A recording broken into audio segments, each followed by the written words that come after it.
一年总计有1000个青少年来食毒，其中有200个人会互裁定收容。但是这个囡仔出少年监护所了后，若要离开原本的环境，也是会继续来食毒。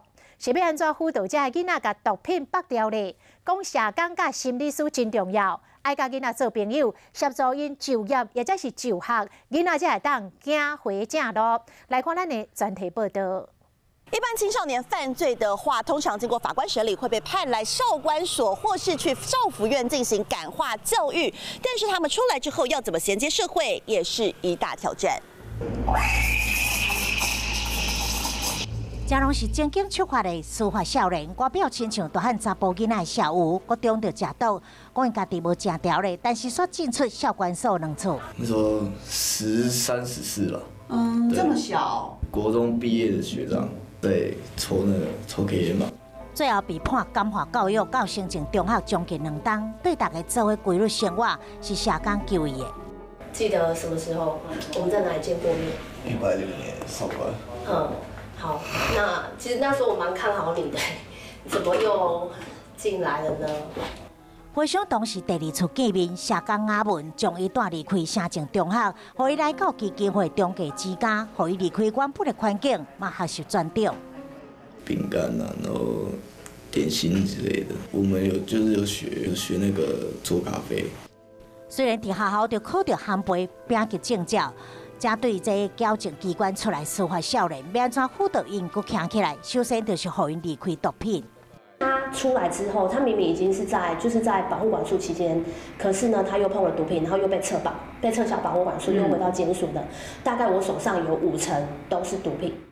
阿文表示，青少年毒品案是上歹处理的，80派囡仔拄使用的时阵，拢是因为好奇，或者是朋友互因的。不过常常用着食条咧，毒品若是进入校园，更加可怕是侵蚀这点学生囡仔生活，互因变甲无目标。之前接触过的青少年，他说他们去南部出诊，一上车不是发工钱，就是开始发槟榔、发 K 烟，还有这个就等同于他们的工资。